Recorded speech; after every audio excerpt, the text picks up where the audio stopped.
Hi, this is Ingrid. I'm with Healing Arts NYC. I'm a practitioner, and I'm here to give a workshop on digestion. Thanks for joining me. Digestion is a pretty important thing in our body, considering how much we eat and consume. All of the nutrients that we eat go through our digestive system, and all the nutrients that we need is actually absorbed and processed and broken down through our digestive system. So it's really important for us I believe, to understand our digestive system and how it works and why it doesn't work sometimes for people. So statistically, 1 out of 4 people in the U.S. suffer from one form of indigestion. So this is a pretty, I feel like this is something that we should all learn a little bit about so we can get a better understanding, so we can help and, so understand like, oh, where is it in my digestion that's hurting me? Okay, so in this workshop, we'll be going over basically broken down into 3 sections. The first one will go over step by step on the digestive process. And I'll go starting from where we start to eat, how food is broken down in our bodies, through our esophagus, like where it hits up here in our liver, where is actually our stomach, and what are the small intestines and what are the large intestines. These are all part of our digestive system, and it's important to know where. The second part will go over some digestive conditions. Hi, Cynthia. And some conditions such as heartburn, GERDs, leaky gut, SIBO, Candida. These are all digestive issues that occur in our digestive tract. And after we kind of go over like step by step the digestive system and the process, then we can kind of understand like, okay, so when I have SIBO, where is that and what is actually going on? Or, when I heartburn, why do I have heartburn? Why does it always feel like here's on fire? We can understand what's actually going on with that. Sorry, my dog's barking. And then the last part, we'll go over how to improve our digestive system. Okay, so we'll go ahead and start. Okay, so our digestive system is a north to south process, meaning it starts up here from our heads and goes all the way down. So like Dr. Armistead always says, the feeding tube from our mouth to our anus is one long tube, and that's absolutely right. And the way it works is it always starts in our north, all the way traveling down to the south. Okay, so our digestion starts in our brain. When you want to, when you see something and all of a sudden your mouth starts to water, or like you smell something and it triggers like, you want to start eating. So it's really the brain that starts our digestive system, the process. Our brains actually trigger our mouths to create saliva. And saliva is really important because it actually helps break down enzymes that help break down the food. So that leads us to the second step of our digestion, our mouth. Our mouth is considered the gateway of the digestive system. We have our teeth, our tongue, and our saliva. And these are all 3 big components on how we actually start getting it going. The food enters our mouth, our teeth actually chomps down on food, and it starts to macerate it. Our saliva starts to produce and starts to break down the food, and our saliva really helps with breaking down carbohydrates. Tongue is to taste, also help move things in our mouth. So when the food comes in our mouth and it starts to break down, that food actually turns into what we call bolus. Okay, the bolus is now in our mouths. Okay, then it starts to travel down our esophagus. And I'm going to bring up my nice little tray here. Our esophagus. And as it travels down to our esophagus, it enters, our stomach. At the bottom of our esophagus, which is all the way down here, there's a little mechanism called the cardiac sphincter. And that opens up and allows the bolus to come into our stomach. Okay, now here's where it starts to get really fun. Once the bolus enters our stomach starts to turn the bolus into chyme. Now, chyme is really important because it turns into this really acidic acidic pile of food. Okay, our stomach is really acidic. We've got, and the acid in our stomach is called hydrochloric acid, HCl. This hydrochloric acid in our stomach is on the pH scale of 0.8, which is almost pure acid. So all this acid that's going in our stomach that turns the chyme into bolus, it completely starts to break down the food and make it acidic. This acid too, the HCl, is really also super important because not only does it start to break down the food, but the acid also, HCl, acts as a disinfectant for the stomach. The acid kills parasites and bad bacteria that enter our system through food. It's purposely there to kill it so that pathogens won't enter our digestive system, thus into our bloodstream. It activates pepsins that help break down proteins and turn them into long peptides. And it also stimulates gastrin, which is a hormone that also helps break down protein. So now that our chyme in our stomach, which is actually up here, you know, how many times do you say, oh, my stomach hurts, and you actually grab down to the bottom? Our stomach is actually right here, and I want to say it's like a little bit where your rib cages are, that little hole, that little part of your rib cage right here. That's where our stomach is. So when we say, oh, my stomach hurts, it really should be like, oh my gosh, it hurts right up here. So once the chyme starts to break down everything, and it turns into the bolus, into this acidic mess, I don't want to say mess, but just like a pile of acidic chyme. Once it starts to break down, it actually goes into our small intestines, bit by bit, okay? And I'm gonna bring back my lovely colored chart, okay? So here's our stomach, oopsies. And right here, if you follow it down, the yellow part is our small intestine. The yellow, green, and purple is our small intestines. Okay, our small intestines. It's very, very, very long. And this is actually where most of our food is absorbed. All the nutrients from our food is absorbed into our bodies. The top that you see is called, in the yellow, is called the duodenum. The green is called the jejunum. And the purple of the small intestines is called the ileum. So if you notice here, the stomach, if you follow it down into the yellow, that's entering the duodenum, okay? So once the chyme enters the duodenum, it activates our accessory organs to the digestive system. So our accessory, not just our stomach, is just our esophagus, our small intestines, our large intestines. That's part of the digestive system. But the liver, the pancreas, and the gallbladder are also extremely important organs that help our digestive system. So once that chyme in the stomach, the acidic chyme, starts to enter our duodenum, okay, as it enters the duodenum, it activates the liver, the gallbladder, and the pancreas. So the liver, I'm going to bring back my chart. The liver here in my picture, I colored it green. The liver is where bile is created. Any extra bile that our body makes is stored in this little green guy here, right underneath our liver, called the gallbladder. Our gallbladder stores extra bile. And so once the chyme enters the duodenum, it activates the liver and the gallbladder to release bile. And what the bile does is, it starts to break down the fat that we've eaten.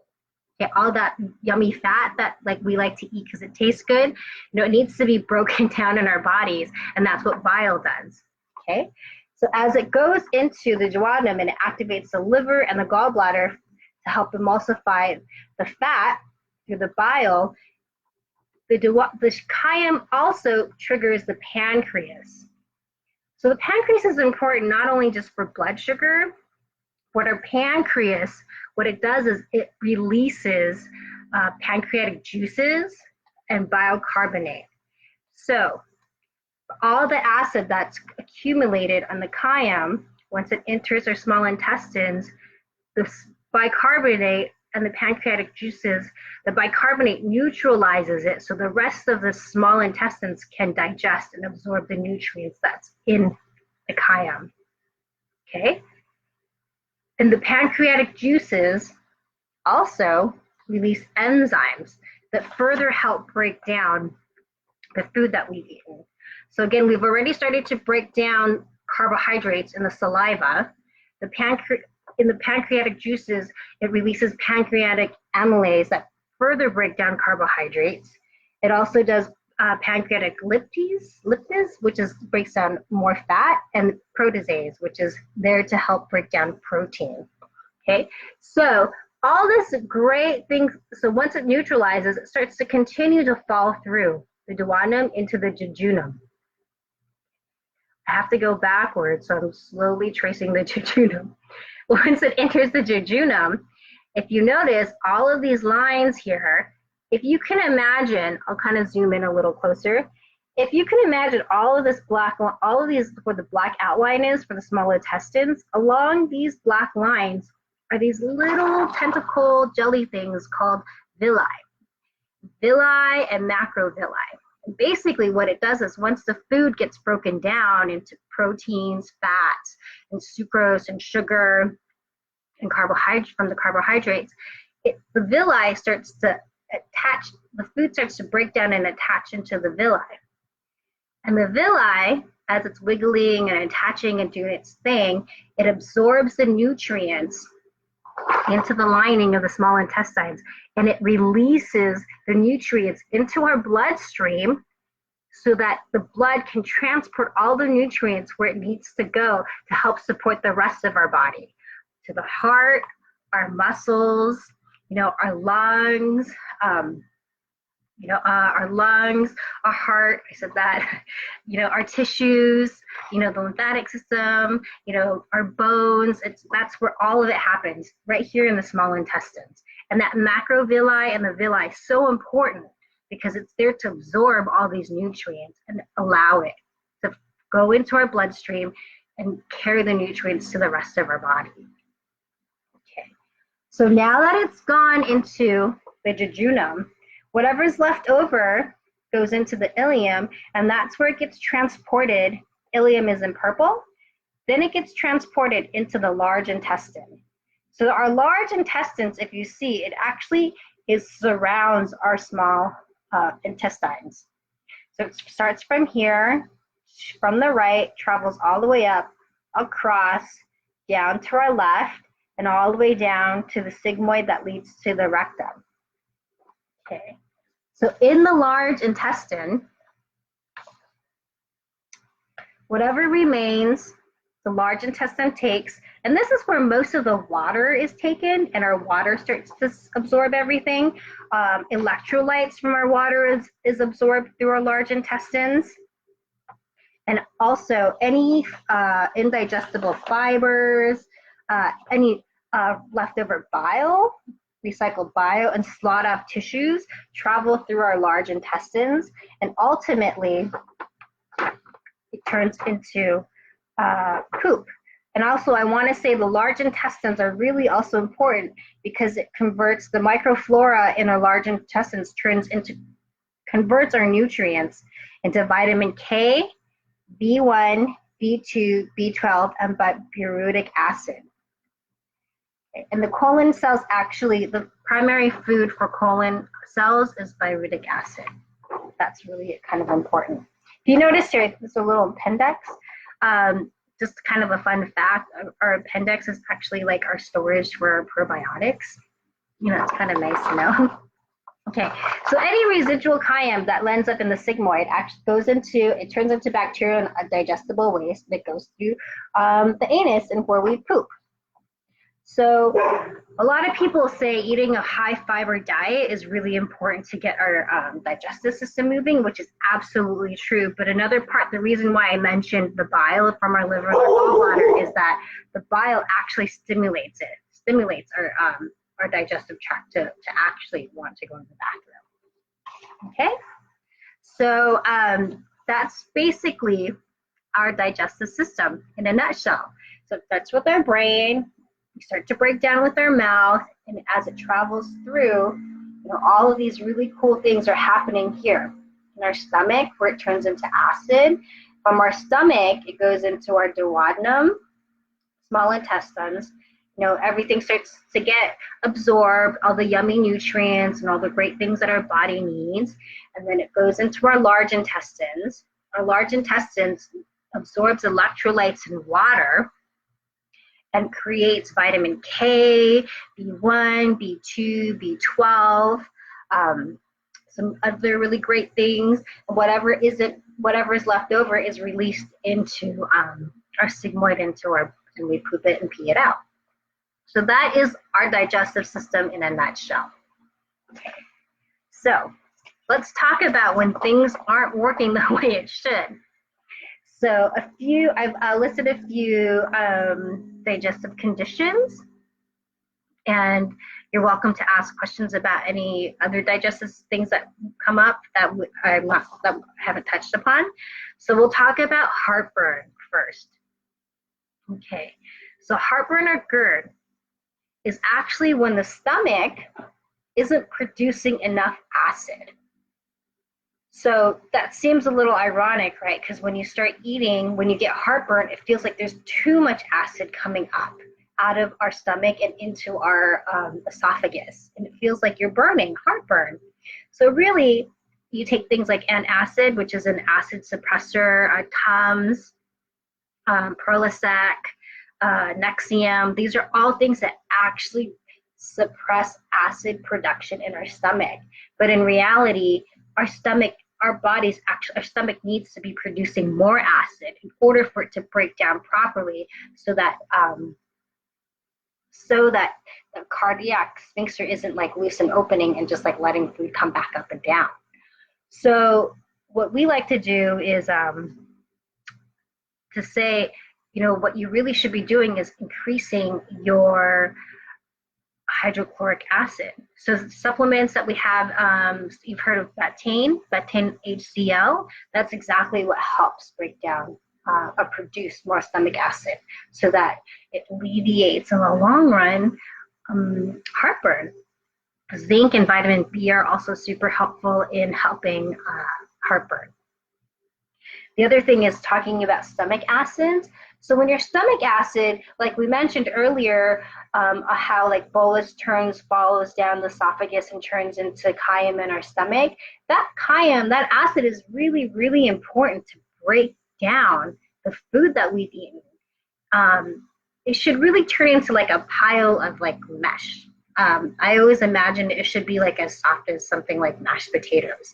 So if you can imagine, if you're eating a huge salad, all that roughage, all the vegetables, or if you're going to eat a pizza, all the toppings, the cheese, the oil, the fat, or how about if you're eating a hamburger, the bun, the lettuce, the tomatoes, the meat, all of that needs to actually kind of mend down into like mush or soup, pretty much, into our stomachs. And even think about like eating the amount of food. If you get a large plate of food, your stomach is really just like this, right in the middle of your body. It's not very big. So all that food we've just consumed needs to really just get broken down into nice liquid, mushy, like mashed potatoes in my mind, or soup. So that's what the acid does, and that's what hydrochloric acid does in our stomach. So imagine if you're not producing enough hydrochloric acid in your stomach, okay? How do you get all that food to condense down into our stomach, let alone pass through the rest of our digestive system? So if things aren't settling, if there's not enough acid in our stomach to actually break it down into the mush, food actually just sits there. That's when you start to feel bloated, uncomfortable, and as food sits there, it putrefies, can ferment, and that's what happens. And what goes on is that the putrefied food creates its own acid. When something can go rancid, that's what's going on. The putrefied, undigestible, or food that we don't have enough acid to break down starts to create their own acid, and that acid starts to burn holes in our stomach, and that's what we call ulcers. So once you have these holes from the undigested food, Then we have, our natural betaine hydrochloride that's going on in our stomach coming, trying to do its job. It starts to burn even more. So it's really important to have the right amount of acid in our stomach so that everything gets broken down properly, so we don't have things like heartburn and ulcers. Okay. So some other things that cause ulcers and heartburn, stress. Stress is a huge thing. Stress causes inflammation, and inflammation, breaks everything down in our bodies over time. Intestinal infections, here again, intestinal infections can create ulcers and create heartburn. Poor diet, medication. Just like we just said, Tums and acids, Nexium, Prilosec, all these things that doctors prescribe us to actually help our heartburn. It stops the acids from our natural acids from producing. And that's when, our food starts to putrefy and start to get rancid, and it just sits in our stomach, creating its own acid, and that vicious cycle just starts all over again that we mentioned. Okay. So another really common digestive condition is SIBO. And SIBO stands for small intestinal bacterial overgrowth. Again, I'm going to bring back my chart because I thought that I could show you where everything is, but I'm not sitting or standing tall enough. So I'll bring back my lovely chart. So all this here is your small intestine. There are over 40 trillion bacteria living in your intestinal wall, and all of it is there to help. There's neurotransmitters that communicate your gut to your brain. There's good bacteria that'll kill things. It's there to stabilize our mood. It's there to tell us when we're hungry, when we're not hungry. It's all here. It helps us break down fat and helps us maintain weight. So there's great bacteria in here. But what about when you start eating the wrong diet? Or taking medication, such something like antibiotics that kill everything, and then once you have a clean slate, you start eating, drinking your sodas, eating your burgers, your pizzas, eating candy, yummy candy, ice cream. I love eating all these things, but once you have a cleared out gut from the antibiotics and you start feeding all the bad stuff in here, the bad stuff feeds only the bad bacteria, and it becomes an overgrowth of bad bacteria. So basically, when you start feeding all the bad bacteria, it changes the pH balance in your small intestines. Okay, and it decreases the motility of your small intestinal tract. Okay, so things like alcohol, oral contraceptives, and sugar creates a big storm for SIBO to happen. Again, this is really in line with eating a poor diet, getting stressed, eating a lot of refined carbohydrates. All of these so-called yummy things that we love to eat because they taste great. There's really no nutritional value, and it's only feeding the bad bacteria. Okay, so when you have SIBO, you can have symptoms such as bloating, cramps, diarrhea, gas, constipation, indigestion. Another really common digestive condition is leaky gut. And remember when we were talking about the small intestines and the villi and then macrovilli that's absorbing all of the nutrients? And remember I was saying how it absorbs all the nutrients from the chyme that we produce the carbohydrates, the sugar, the proteins, and the fat. And you remember how I said it absorbs to the villi and it enters the bloodstream? So a leaky gut is actually also known as intestinal permeability. Now, as we discussed earlier, as the nutrients pass through the microvilli and the villi, what happens is if you start to eat undigested food, right? Like we talked about, not enough acid, things just start to get in. it starts to bang, and the holes in the villi that's really supposed to just take like the basic nutrients that we need start to get bigger. Okay, so I'm just going to use my fingers as an example. So maybe they're like going like this. And over time, through poor diet, stress, and again, eating poorly, the gaps become bigger. Okay, so as the gaps become bigger, things start to pass through them, things that shouldn't be passing through. So things that shouldn't be passing through are undigested foods, could be pathogens, bacteria, toxins. And imagine, if our stomach had enough acid, the proper amount of acid, it would be able to kill the bacteria and the parasites and the toxins. But again, if we're not producing enough and it all comes through our small intestines, it needs to make room for it to move, and the holes get bigger within the spaces and the gaps get bigger, things start to pass through that shouldn't. And when I say pass through, it passes into our bloodstream. Okay.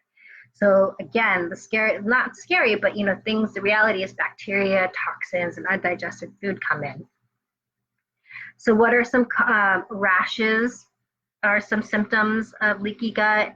Acne, diarrhea, constipation again, indigestion, bloating. Things that cause this, similar to SIBO, similar to heartburn and GERDs, stress, intestinal infections. If you SIBO in your small intestines, the overgrowth of bacteria can actually create a permeability in our intestines. Medication and alcohol. I also think sugar is a big one. Sugar, alcohol, and caffeine are big ones. It's just really hard on our bodies to absorb and digest. So another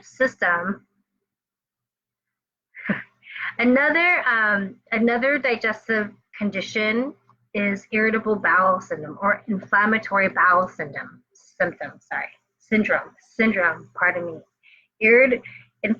Inflammatory bowel syndrome. I call them symptoms. I'm sorry about that.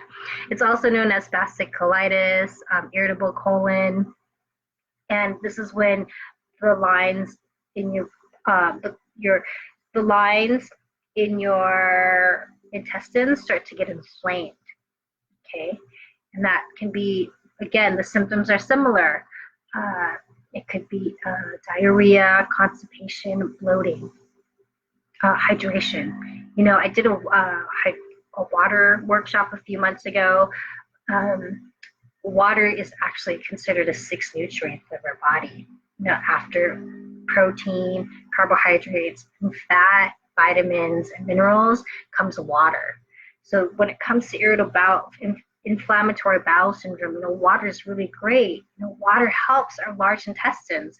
Remember, as we were going through, our large intestines, it absorbs electrolytes, and water, absorbs water for us. We're not drinking enough water. Large intestines can start feeling really uncomfortable, let alone the rest of our body. Another digestive condition is Candida. Candida, I feel like everyone's talking about Candida. I have Candida, I'm on the Candida diet. So Candida is basically overgrowth of fungus in our digestive tract. So Candida is actually a natural fungus in our bodies. And it's there because, we need to have a nice balance of microbiome flora in our digestive tract. But sometimes when we're not eating the right things, again, with stress, if we're taking oral contraceptives, we're taking medication, antibiotics, it could actually, and we're eating the wrong foods after all of this, on top of this, it can create an overgrowth of fungus in our digestive tract. Candida, like SIBO, is just an overgrowth. So some symptoms of Candida are brain fog, weight gain, bloating, irritability, mood swings, sinus congestion, headaches, fatigue. These are all symptoms of Candida in our bodies. So these are just some of the digestive conditions that have gone through. And it's kind of a scary fact to think that 1 out of 4 people in the U.S. have a digestive condition. Now, whether we know it or not, but if you're eating something and it doesn't feel right, if you feel bloated after you eat, if you feel uncomfortable, if you feel gassy, these are all symptoms of something going on in our digestive system. Something's breaking down. Okay. So the good thing about it is that we can actually heal our stomach. At Healing Arts, we like to say that we can heal through food. When we say healing through food, really whole foods that are nutrient dense. Okay. Some things that I like to talk about in regard, some foods that are really healthy for our stomach. We all know that, or not all, I shouldn't say we all know, but it's something that everyone likes to talk about, is how fermented food is really good for our stomachs, our digestive tracts. Sorry, I'm trying to go through my notes. Trying to go through all of my notes. Okay. So fermented foods such as kimchi, pickles, sauerkraut, miso, natto, which is a different form of fermented soybeans. Anything fermented is really great and high in probiotics.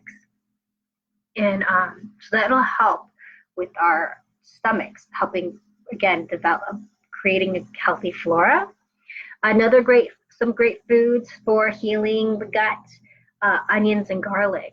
And these are really great. And again, they're helps loaded in probiotics, and it helps with our stomachs. And the ileum is really, the nutrients in ileum is really great for our digestive tract. Green veggies are really great. Asparagus is a great one. Anything green in terms of vegetables, really healthy for our digestion. Asparagus in particular is rich in prebiotics. Seaweed, I like to say dandelion. I love bitters for the stomach. I think over time, our palates have been created to be super hyper palate, right? Is that the word? And what we like to do is we like to eat sweet things, sweet and savory. But another part of our taste buds, and also important for our digestive tract, is to eat bitters. So dandelion salad is great, dandelion peas, arugula, anything bitter is also really, really great for the stomach. Another green veggie, well, I guess I'm not sure. Seaweed is really great for the stomach. Jamaica is another great one. So all of these foods that I'm suggesting are really easy for our bodies to digest, our stomachs, our digestive tract to digest. Jamaica, it's packed with fiber. There's a lot of liquid in it, so it's really great and hydrating. Flaxseed is great. So flaxseed. So when you're eating your flaxseed, which is high in fiber, make sure that you're grinding your flaxseed. Just simply eating the flaxseed as a whole seed, our bodies aren't able to break it down so that we're actually gaining all the nutrients that we need from the flaxseed. So if you're going to eat flaxseed, make sure you're eating flaxseed meal. Okay. Bone broth, vegetable broth. Bone broth is like the miracle soup. It's really great for your stomach. The collagen, the peptides, really healing in our stomach. And those who are vegetarian, vegetable broth is really great. Getting your onions or garlic and just throwing all these great vegetables in and simmering and letting it sit, extracting the nutrients and drinking that awesome broth is so healing for the stomach. Okay. So there are also diets that are very good for healing the digestive system. One of them is IAP, which is the autoimmune protocol, and that's really specific to healing our stomachs because a lot of autoimmune diseases start with a broken digestive system. Leaky gut can cause autoimmune symptoms, autoimmune diseases, Candida also. So IAP, which is the autoimmune protocol diet, is great for that. And that's really heavy on drinking a bone broth 3 times a day, eating foods that are easy on the stomach, on the digestion. I love this one. I love the low FODMAP diet. Um, so that's the diet that really helps me in my healing recovery. The FODMAP, that's low FODMAP, that's FOMAP, and that stands for fermentable monosaccharides. Sorry if I massacred that. But low FODMAP is really great because it actually helps with things that are easy for your stomach to break down. So break down and pass through. Okay, there's also the Candida diet. And the Candida diet is, if you Google any of these, I feel like Google is a great place to find information about these diets and great places to find meal plans for these diets too and recipes. The Candida diet is also they're all very similar. And some things, the differences between these diets are like when and how to eat certain foods or cutting certain things altogether. So something like the Candida diet really cuts out all sugar and saying that sugar is feeding the fungus in your stomach. So Candida diet is also a good one to help heal your stomach. So what I really like about nutrition response testing is that, whatever digestive condition you're going through, through nutritional response testing, we can actually help tailor the diet that's really healing for you. So for example, people who are find out they have Candida, and they're following this extremely severe diet. Sometimes it can be very severe sometimes and limiting. We can come and muscle test, and we can muscle test to see, oh yeah, you're right, no refined sugars, no cane sugar, no brown sugar, no white sugar. But you know what? You can actually have some fruit sugars. And the great thing about muscle testing is not only figuring out, oh yeah, you can have fruit, or maybe you can't have an limitless amount of fruit, but you can have maybe 2 fruits a day or 3 fruits a week.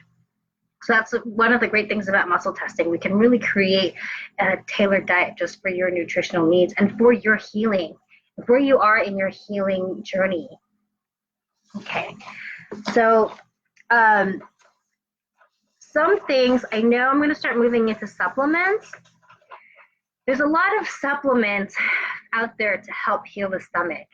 And so I'm just going to go over some of them, a few of them. And I'm sure the people watching this, they have their own supplements that they're taking, but just to kind of go over these things and what they're doing would be great.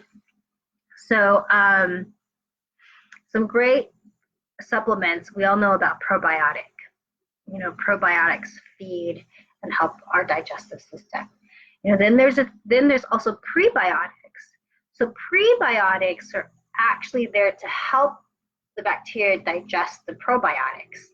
So like we mentioned earlier before, asparagus is really high in prebiotics. Fiber, things help break down bacteria so that the food, so that bacteria can start eating. The healthy bacteria starts eating. That's what prebiotics do. Okay, there's also enzymes that you can take. In the office or standard process, we have lactans, multizyme, and Zicor. These are enzymes that actually start to help break down the food. So as we mentioned when we went over the digestive tract and the digestive system, we need acid. The pancreas releases enzyme to help break down fat, sugar, carbohydrates. So additional enzymes may be needed so that you are breaking these things down. Well, I also forgot to mention pineapples are really great for that too. Pineapples are really healthy for the stomach, for the digestive tract. Collagen from the bone broth really heals the lining in our stomachs, sorry, not just our stomachs, but in our intestinal tracts or intestines. Curcumin's really great for inflammation. And if you guys have listened to Dr. Armistead's podcast, curcumin, make sure you take curcumin, which is also turmeric, with black pepper, because the black pepper activates the curcumin and the turmeric. Burberry is another great one. Fiber, fiber from food, fiber from extra fiber is a great one for our digestive tract. GABA, L-glutamine. So these are just all these supplements that are just all healthy for developing gut flora and maintaining a healthy intestinal wall. So the question now is that I always like to ask after I see all these, when I start reading about supplements and understanding, this is good for the supplement. You should take this for this. You should take that for this, or you should stay away from this. The question is, what works for me? Should I be taking a million supplements? It's impossible for me to eat all these vegetables and all these amazing foods. So again, that's where I like to come, nutritional response testing comes in. Just because you're suffering from a digestive condition, it doesn't necessarily mean, okay, if I have a tummy ache, so I'm just pointing at my small intestines, I have a tummy ache, I should automatically go out and rush and buy probiotics and start taking them immediately. Sometimes your stomach may not be, sorry, when I say stomach, I should be saying digestive system.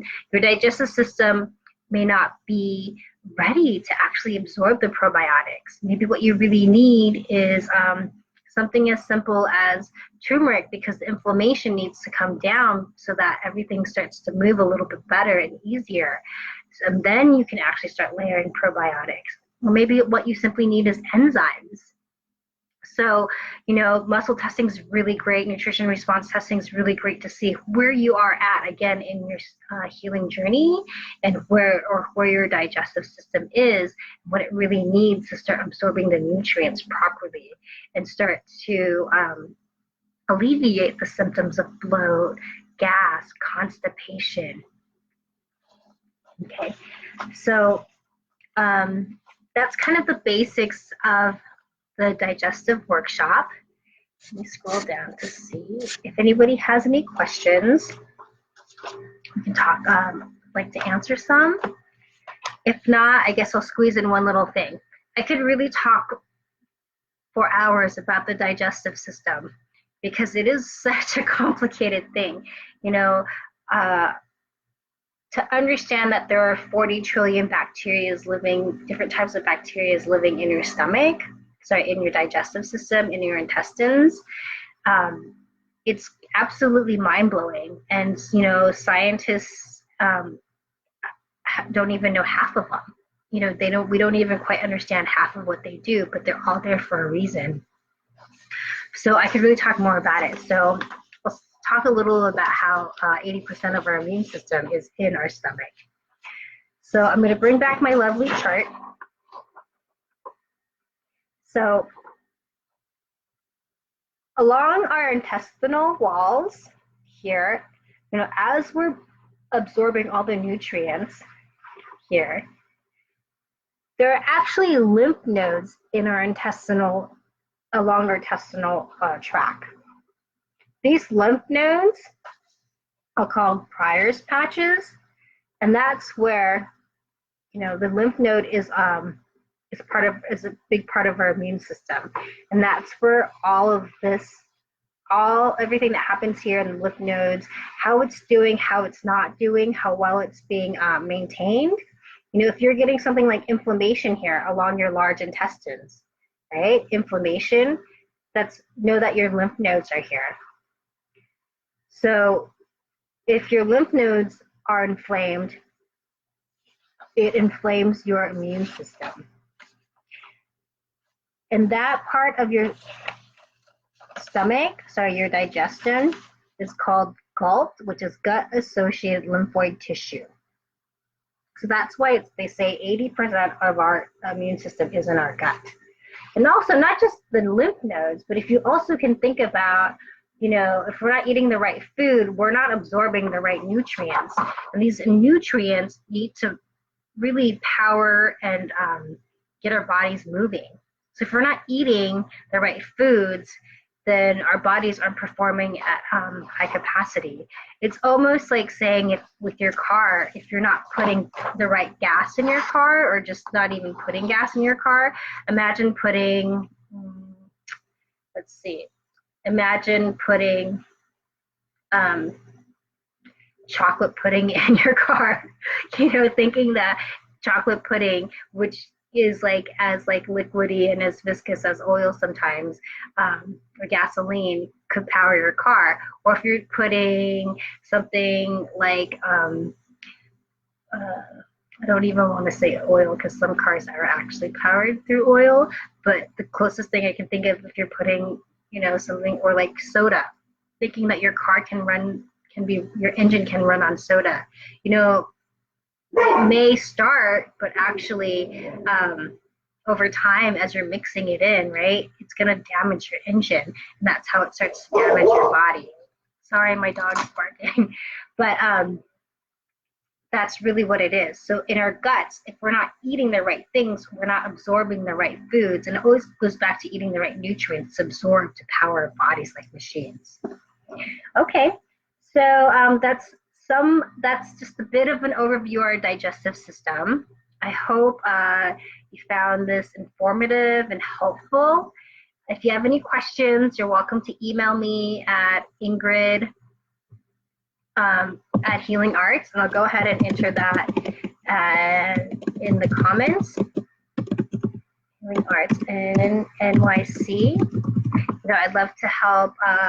If you're interested in creating a nutrition program, maybe you do know what's going on in your stomach and you are feeling really overwhelmed with like your dietary choices, or how to even plan a week or even a meal, I would love to help with that too. So thank you for joining me. If you, again, don't hesitate to reach out. Thank you. Stay healthy.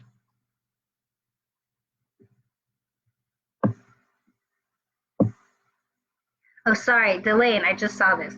I know Candida die off diet all too well. It was great. Oh, thank you. Okay. All right, thanks, guys. Have a good one. Take care.